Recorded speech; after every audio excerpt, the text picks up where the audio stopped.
अल्हम्दुलिल्लाहि रब्बिल आलमीन वस्सलातु वस्सलामु अला सय्यिदिल मुरसलीन व अला आलिहि व अस्हाबिहि अजमईन। अऊज़ु बिल्लाहि मिनश शैतानिर रजीम। बिस्मिल्लाहिर रहमानिर रहीम। कज़्ज़बत समूद बिन्नुज़ुर फ़क़ालू अबशरम मिन्ना वाहिदन नत्तबिउहु इन्ना इज़न लफ़ी ज़लालिन व सुउर अउल्क़िय ज़िक्रु अलैहि मिन बैनिना बल हुव कज़्ज़ाबुन अशिर सयअलमून गदम मनिल कज़्ज़ाबुल अशिर इन्ना मुरसिलुन नाक़ति फ़ितनतन लहुम फ़र्तक़िबहुम वस्तबिर वनब्बिहुम अन्नल माअ क़िस्मतुम बैनहुम कुल्लु शिरबिन मुहतज़र फ़नादौ साहिबहुम फ़तआता फ़अक़र फ़कैफ़ कान अज़ाबी व नुज़ुर इन्ना अरसलना अलैहिम सयहतन वाहिदतन फ़कानू कहशीमिल मुहतज़िर वलक़द यस्सरनल क़ुरआन लिज़्ज़िक्रि फ़हल मिन मुद्दकिर। सदक़ल्लाहुल अज़ीम।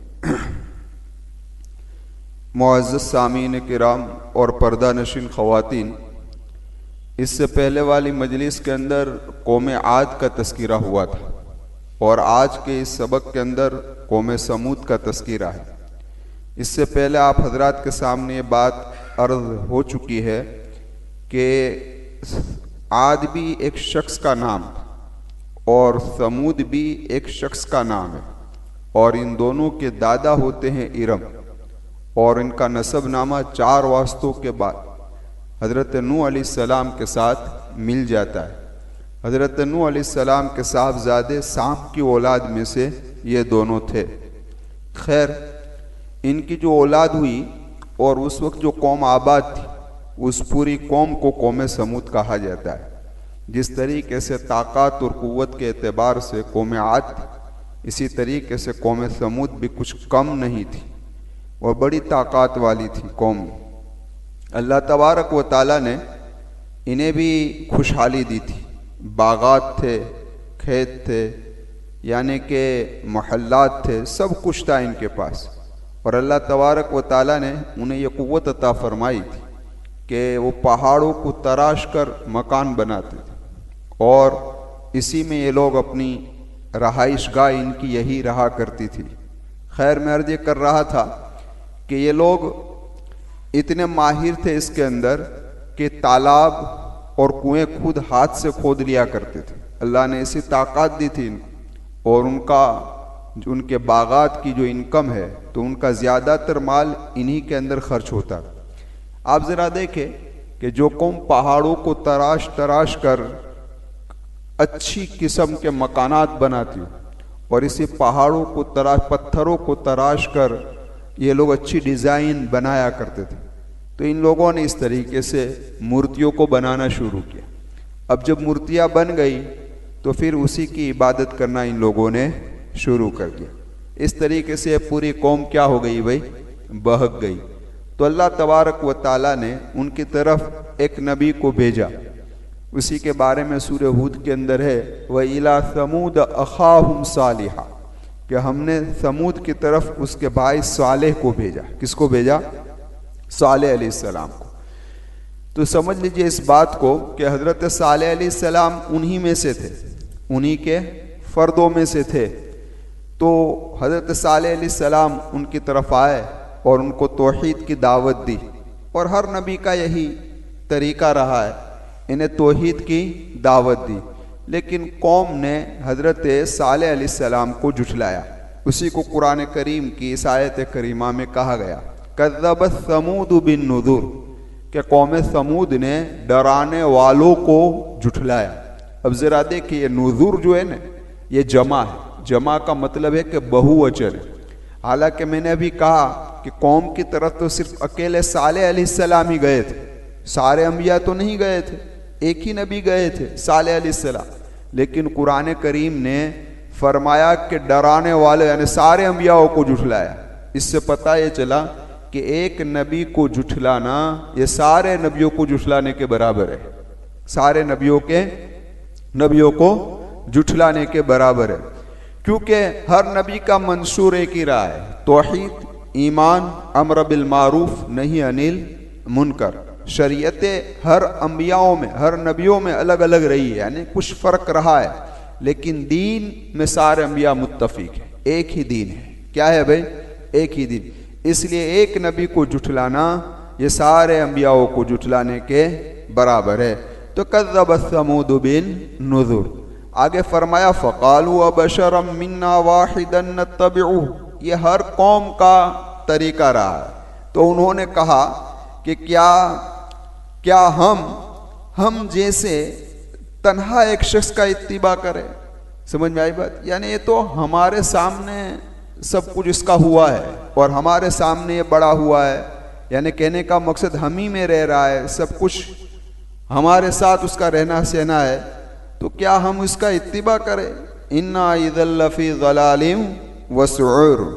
हाँ, बिलाशुबा तब तो हम खुली हुई गुमराही में हैं और मजनून यानी जुनून है हम। समझ में आई बात? कहने का मकसद ये है कि अगर हमने सालेह अलैहिस्सलाम को मान लिया इनको रसूल, तो फिर नतीजा क्या निकलेगा? तो हम जैसा बेवकूफ़ कोई नहीं, हम जैसा अहमक कोई नहीं कि हम ऐसे इंसान को मान ले जो हम जैसा है।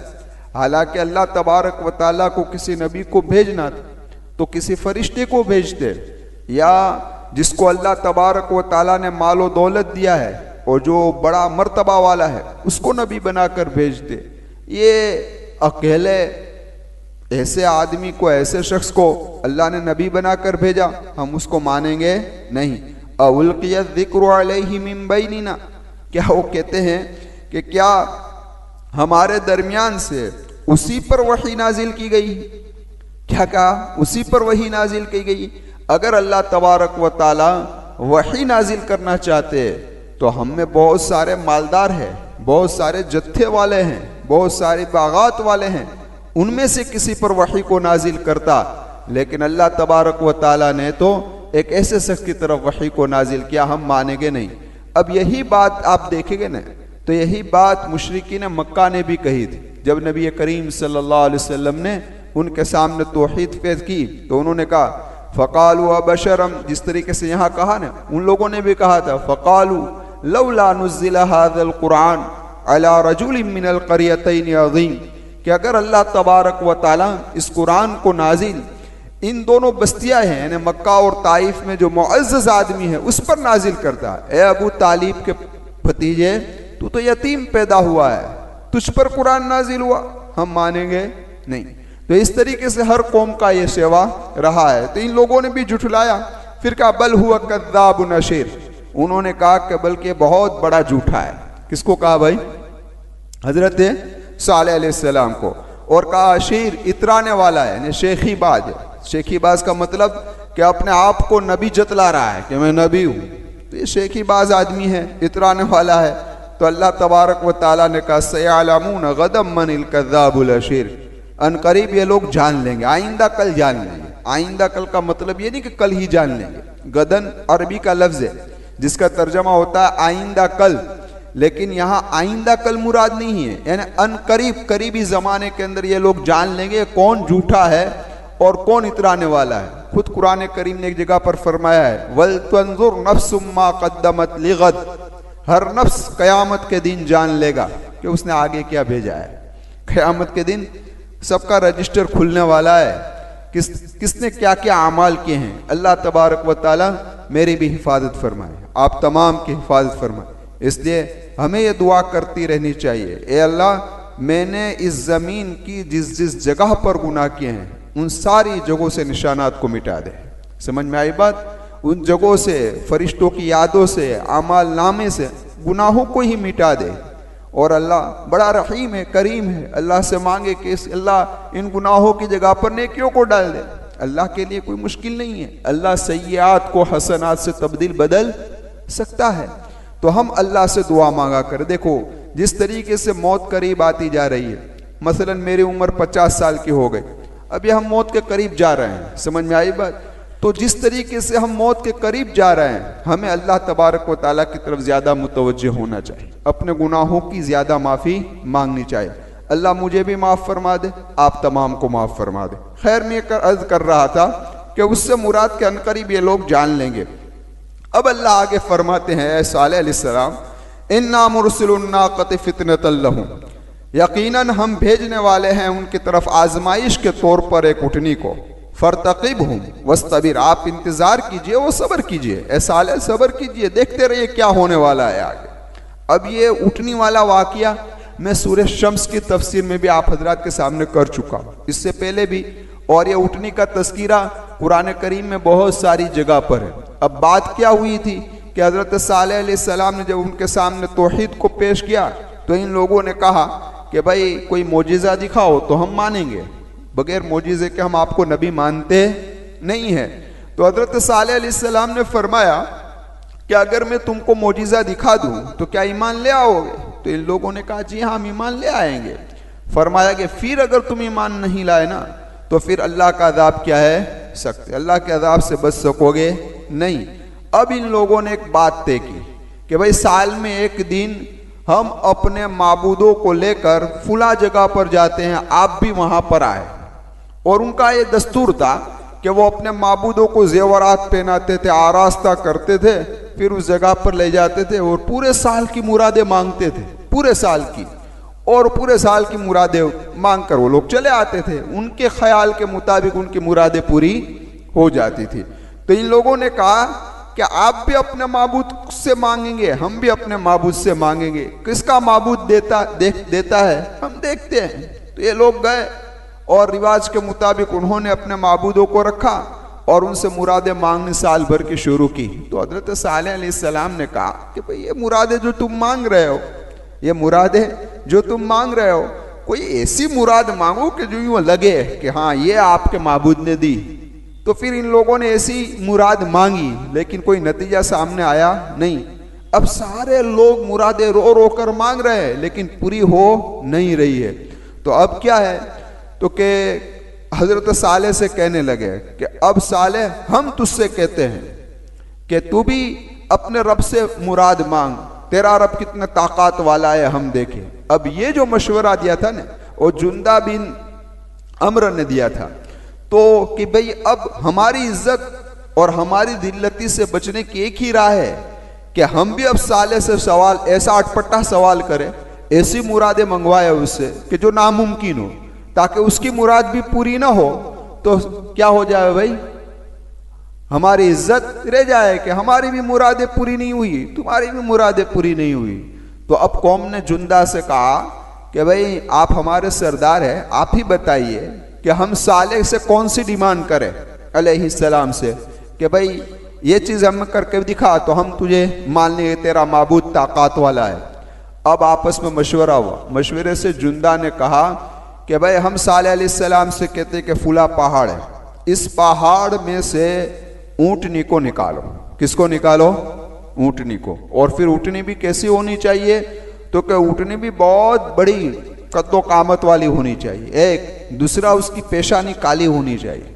तीसरा उसका बदन सफ़ेद होना चाहिए। चौथा उसके बाल नरम और बड़े होने चाहिए। पांचवा के एक गाभन भी होनी चाहिए। कैसी होनी चाहिए? गाभन भी होनी चाहिए। छठा कि वो बाहर निकलकर जने और उसका बच्चा हमारे सामने आए। सातवां कि वो बच्चा भी कद्दो कामत में इतना ही बड़ा हो, बच्चा भी कैसा हो? इतना ही बड़ा हो। अब साले अकल के मारे सिर्फ इतना ही कह देते हजरत सालेह से कि ऊँटनी निकालो, तो भी बहुत ताज्जुब की बात है ना, पहाड़ में से ऊँटनी का निकलना कोई मामूली चीज तो नहीं है। लेकिन इन शर्तों के साथ कि इन शराइत के साथ ऊँटनी निकलनी चाहिए।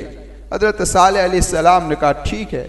उनके साथ आपके साथ जो मानने वाले थे इनको लेकर हजरत सालेह अलैहिस्सलाम पहुंचे। कहाँ पहुंचे? उस पहाड़ के करीब। वहां जाकर हजरत सालेह अलैहिस्सलाम ने नमाज पढ़ी, 2 रकात पढ़ी।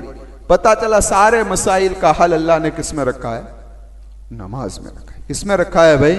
नमाज में। हाजत हो, मुसीबत हो, तकलीफ हो, बीमारी हो, जो कुछ भी हो, आओ अल्लाह के सामने, 2 रकात पढ़ो सलातुल हाजात, मेरे रब से मांगो, मेरा रब इंशाअल्लाह महरूम नहीं करेगा। सच्चे दिल से मांगो तो अल्लाह देगा। लेकिन मुझे एक शिकवा है आप लोगों से एक शिकवा है कि आप अपना वुजू दुरुस्त करें। मैं बार बार हर बयान में कह रहा हूं, समझ में आई बात? आज उम्मत के 10 आदमी वुजू कर रहे हो तो उनमें से 50% ऐसे मिलेंगे कि जिनका वुजू सही नहीं, चेहरा सही तरीके से हम लोग नहीं धो रहे। आप जरा गौर करना अपने वुजू पर, सोचना। हम जानते हैं, इल्म के एतबार से जानते हैं कि पेशानी के बालों के उगने की जगह से ये थोड़ी के नीचे तक और एक कान की लो से दूसरे कान की लो तक चेहरे का धोना वुजू में जरूरी है। ये जानते सब है, लेकिन अमलन करते हैं या नहीं वो भी तो देखो कि मैं सही तरीके से वुजू कर रहा हूं या नहीं। एक बात। दूसरी बात, कोहनी कोरी रह जाती है। आप देखें, अच्छे की देख लीजिए आप, थोड़ी देर के लिए बैठना और वुजू करते उसको देखते लेना। समझ में आई बात? तो मेरी आपसे गुजारिश है कि आप अपना वुजू दुरुस्त करें, अच्छी तरीके से आदमी वुजू करे, 2 रकात सलातुल हाजात पढ़े और अल्लाह से मांगे। अल्लाह तबारक व तआला इंशाअल्लाह जरूर, अगर कोई मसलिहत नहीं होगी तो उसकी मुराद क्या करेंगे? पूरा फरमा देंगे।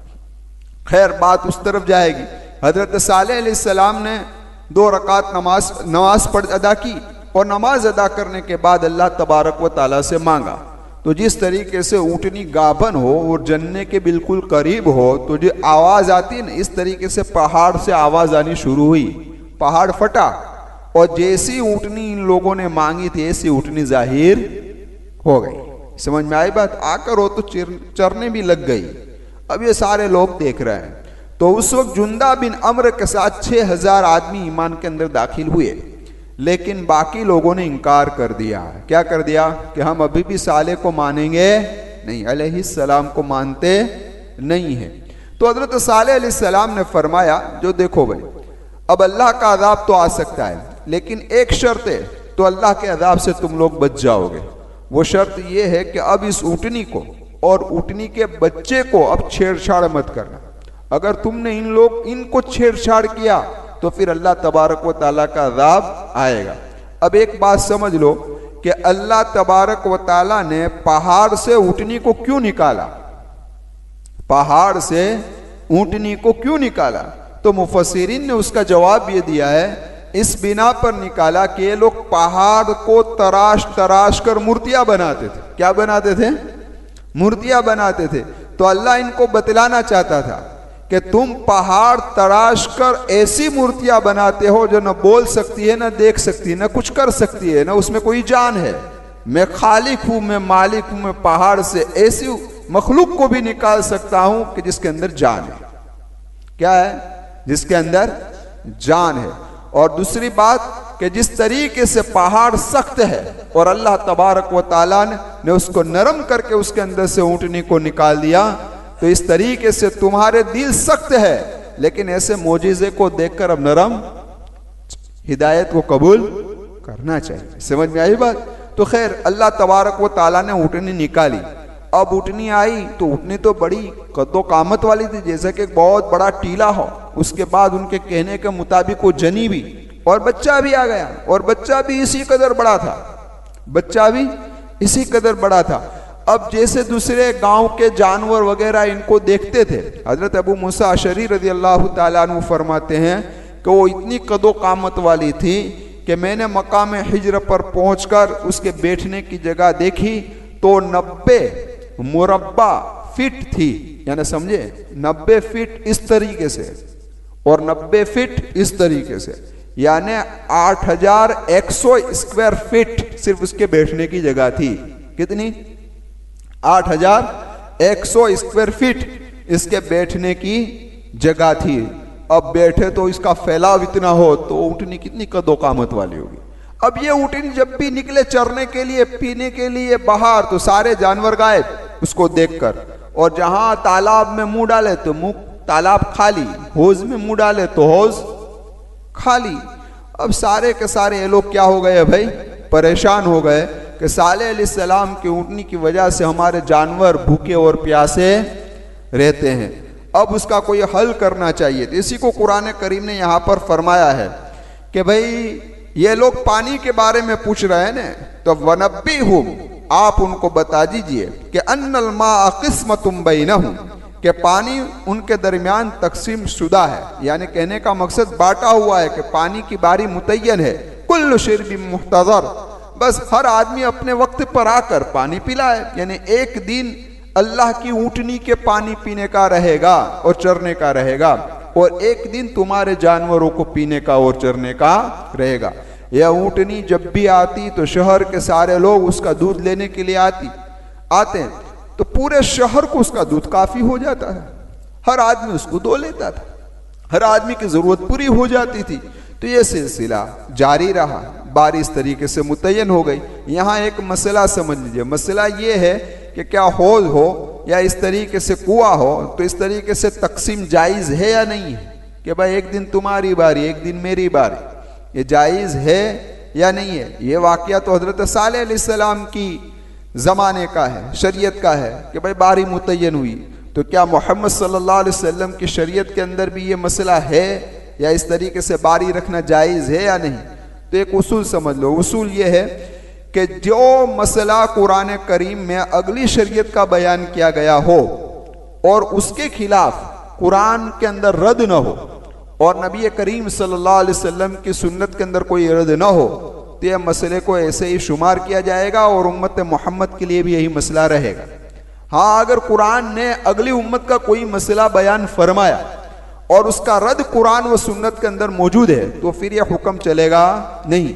तो ये जो बारी वाला मसला है, तो ये बारी वाला मसला हजरत सालेह अलैहिस्सलाम के ज़माने के वक्त का है, यानी उस वक्त का है, लेकिन इसकी तरदीद न कुरान में है न सुन्नत में है।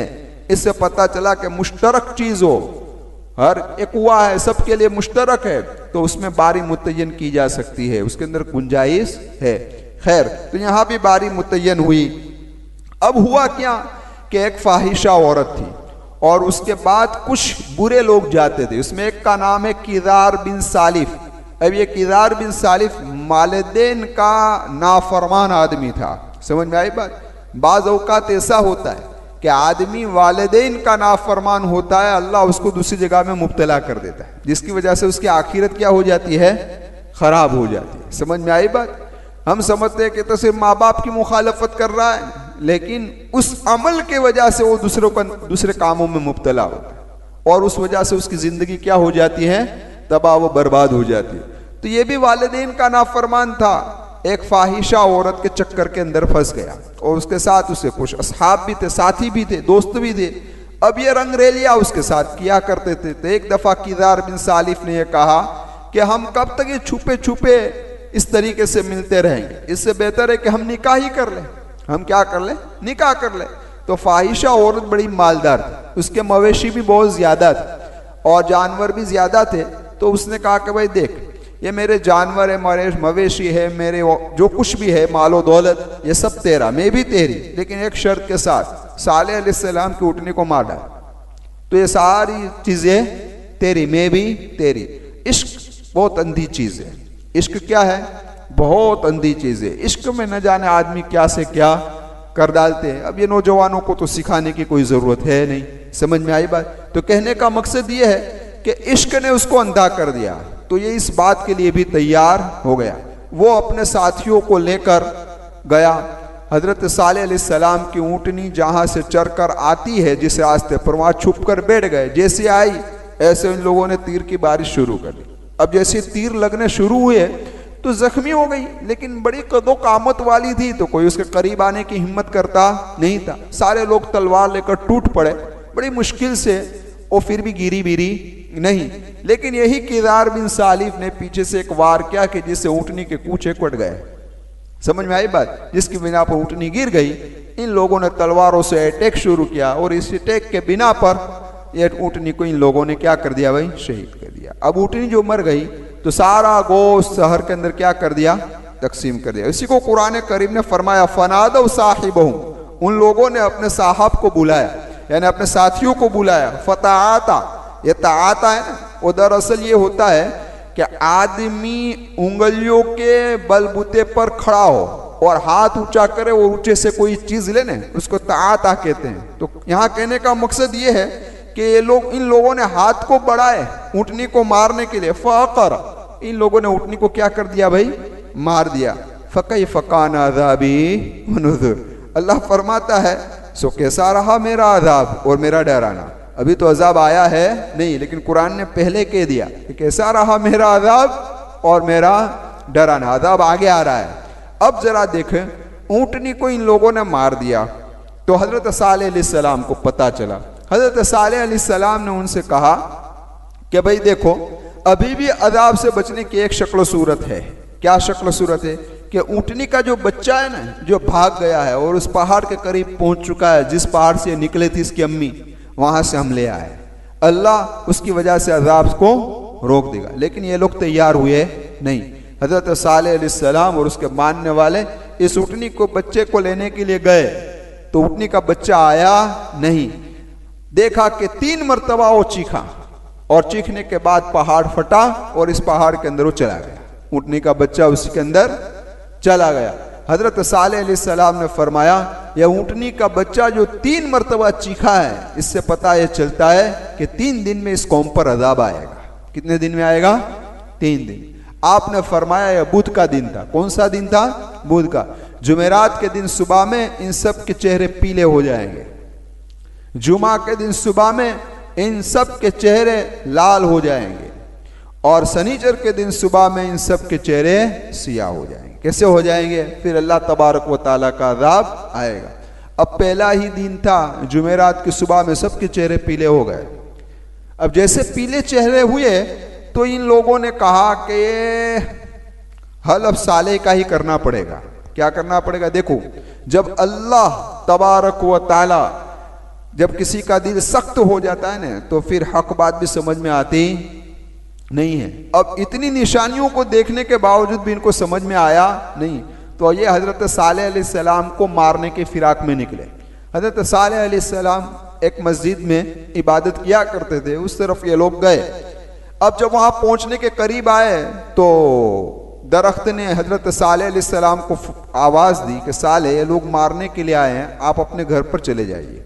हजरत सालेह अलैहिस्सलाम घर पर चले गए। मस्जिद में देखा कोई था नहीं, तो हजरत सालेह अलैहिस्सलाम के घर की तरफ पहुंचे। अब वहां दरवाजा खिटखिटाया लेकिन कामयाबी मिली नहीं। अब इरादा ये किया कि दरवाजे को तोड़ दे और अंदर घुसकर हजरत सालेह अलैहिस्सलाम का काम तमाम कर दे। उसी दरमियान में अल्लाह तबारक व ताला ने फरिश्ते को भेजा और इन 9 को कत्ल कर दिया। 9 को क्या कर दिया? खत्म कर दिया। दूसरे दिन की सुबह हुई तो सबके चेहरे कैसे हो गए भाई? लाल हो गए, सुर्ख हो गए। अब जैसे ही लाल हो गए तो ये लोग अपनी तलाश में निकले। इन 9 आदमी को देखा कि हज़रत सालेह अलैहिस्सलाम के मकान के करीब इसकी लाशें पड़ी हुई है। तो इन लोगों ने अब ये सोचा कि ये हज़रत सालेह अलैहिस्सलाम ही ने मारे हैं, लिहाजा हम सालेह और उसके मानने वालों को छोड़ेंगे नहीं। अब पूरी कौम सालेह अलैहिस्सलाम की दुश्मन बन गई, मारने के लिए तैयार हो गई। तो उस वक्त जुंदा बिन अम्र जो है वो दरमियान में पड़ा और इन्होंने सुलह कराई। क्या करवाई? सुलह कर। जो इस ईमान लाए थे ना, ऊँटनी को बाहर निकली उस वक्त मोजिज़ा देखकर सुलह हुई। सुलह में एक शर्त तय हुई कि सालेह अलैहिस्सलाम यहाँ से निकल जाए उसके मानने वालों के साथ। तो सालेह अलैहिस्सलाम ने कहा ठीक है, हम यहाँ से निकल जाते। सालेह अलैहिस्सलाम बस्ती को छोड़कर निकल गए। आपको पता ही था कि अल्लाह का अज़ाब आने वाला है और जिस जगह पर अज़ाब आने वाला वहाँ ठहरना नहीं चाहिए। तो हज़रत सालेह अलैहिस्सलाम अपने मानने वालों को लेकर निकल गए। शनीचर के दिन सुबह हुई तो सबके चेहरे कैसे हो गए? सियाह हो गए। अब जैसे चेहरे सियाह हुए तब भी इबरत हासिल करते नहीं। तो क्या कह रहे हैं? उन लोगों ने कहा कि देखो देखो, अगर अल्लाह का कोई अज़ाब आता है, यानी सालेह के माबूद का कोई अज़ाब आता है, तो घबराने की जरूरत है नहीं। हम तो पहाड़ों में खोद खोद कर तराश तराश कर मकान बनाए हैं, उसी में चले जाएंगे। अज़ाब आएगा तो क्या आएगा? ऊपर से बारिश आएगा, पत्थर बरसाएंगे तो पहाड़ में थोड़े लगने वाले हैं। ज़लज़ला आएगा तो पहाड़ थोड़ा हिलने वाला है। हम वहाँ पर क्या है? महफूज है। शनीचर की सुबह में जब चेहरे सियाह हो गए तो हज़रत जिब्राइल अलैहिस्सलाम आए। हज़रत जिब्राइल अलैहिस्सलाम आसमान से इस किनारे से इस किनारे से फैले हुए थे। इसलिए मेरे आका व मौला मुहम्मद रसूलुल्लाह सल्लल्लाहु अलैहि वसल्लम ने हज़रत जिब्राइल अलैहिस्सलाम को 2 मरतबा असली शक्ल में देखा है। कितनी मरतबा? एक तो आप गारे हिरा से अजियाद में आ रहे थे तो अजियाद में देखा कि एक सोने की कुर्सी लटकी हुई है और उस पर हजरत जिब्राइल बैठे हुए हैं और मशरिक से लेकर मगरिब के किनारों तक फैला हुआ है, 600 पर है और ज़मरुद और मोतियों के आपके पर लगे हुए हैं। ये पहली मर्तबा अल्लाह के महबूब ने हजरत जिब्राइल अलैहिस्सलाम को उनकी असली शक्ल में देखा, इसलिए आप डर भी गए थे और हजरत खदीजा से कहा दस्सिरूनी दस्सिरूनी, मुझे ओढ़ाइए मुझे ओढ़ाइए। समझ में आई बात? जैसे बुखारी की रिवायत है। खैर मैं अर्ज़ ये कर रहा था, दूसरी मर्तबा आपने शब मेराज में देखा, सिदरतुल मुंतहा पर जब पहुंचे अल्लाह के महबूब सल्लल्लाहु अलैहि वसल्लम, तो वहाँ हज़रत जिब्रील अपनी असली शक्ल के अंदर ज़ाहिर हुए और कहा कि मोहम्मद सल्लल्लाहु अलैहि वसल्लम इससे आगे मैं अब जा सकता नहीं, ये मेरी बॉर्डर है, इससे आगे मैं बढ़ सकता नहीं। इतनी ताकत और कुव्वत वाला फरिश्ता आगे जाने के लिए अलाउड नहीं, लेकिन मोहम्मद रसूलुल्लाह की सवारी उससे भी आगे निकल गई। खैर मैं अर्ज़ ये कर रहा था कि हज़रत जिब्रील आए और चीख मारी। इस चीख का मारना था कि ज़लज़ला आया। जैसा ज़लज़ला आया तो इन लोगों ने उन पहाड़ों के अंदर जाना शुरू कर दिया ताकि हम महफूज हो जाए। तो हज़रत जिब्रील अलैहिस्सलाम ने दूसरी चीख मारी। ये जो चीख मारनी थी कि उनके कलेजे फट गए। क्या हो गए? कलेजे फट गए और सारी कौम तबाह व बर्बाद हो गई, सारी कौम तबाह व बर्बाद हो गई। इसी को कुरान करीम ने यहाँ फरमाया, इन्ना रसलना अलैहिम सयहतन वाहिदा, यकीनन हमने उनकी तरफ एक चीख फूकी, फकानू का हशीमिल मुहतज़िर। कैसे हो गए? जिस तरीके से कांटे का बाड़ा बनाने वाला होता है ना, जिस तरह आपने लकड़ियों का देखा होगा, तो बाड़ा बनाने वाला उसका बचा हुआ चूरा होता है ना, उसकी तरह सारे के सारे हो गए। अल्लाह फरमाता है वलक़द यस्सरनल कुरान लिज़िक्र फ़हल मिन मुद्दकिर, तहकीक के हमने कुरान करीम को आसान कर दिया है नसीहत हासिल करने वालों के लिए। क्या है कोई नसीहत हासिल करने वाला? तो ये है कुरान जो इन वाक़ियात को बयान करता है। वो सिर्फ वाक़ियात को सुनाना मकसद नहीं होता, कहने का मकसद ये होता है कि उससे इबरत हासिल करो कि जिस कौम ने भी अल्लाह के साथ शिर्क किया वो कौम बची, अल्लाह ने उनको तबाह व बर्बाद कर दिया। जिसने नबी की रिसालत को झुठलाया वो भी बचा नहीं है। ये हम जो आज बचे हुए हैं वो सिर्फ मोहम्मद रसूलुल्लाह की दुआ से, कि अल्लाह के महबूब ने दुआ मांगी थी कि मेरी पूरी उम्मत को एक साथ हलाक मत करना। समझ में आई बात? वरना जो शिर्क हो रहा है, बस हम अल्लाह के अज़ाब को दावत दे रहे हैं। क्या कर रहे हैं? दावत दे रहे हैं। अल्लाह तबारक व तआला शिर्क से हिफाजत फरमाए, कुफ्र से हिफाजत फरमाए। हर वक्त अल्लाह से अपने ईमान की हिफाजत को मांगा करें। किसको मांगा करें? अपने ईमान की हिफाजत को, अपनी नस्ल के ईमान की हिफाजत को, कि अल्लाह मौत तक हमें ईमान ही की हालत में रखे और ईमान ही की हालत में इस दुनिया से रुखसत फरमाए। आमीन। व आखिरु दावाना अनिल हम्दुलिल्लाहि रब्बिल आलमीन। आगे कौम लूत का तज़किरा है, वो इंशाअल्लाह आइंदा मजलिस में पेश करूँगा।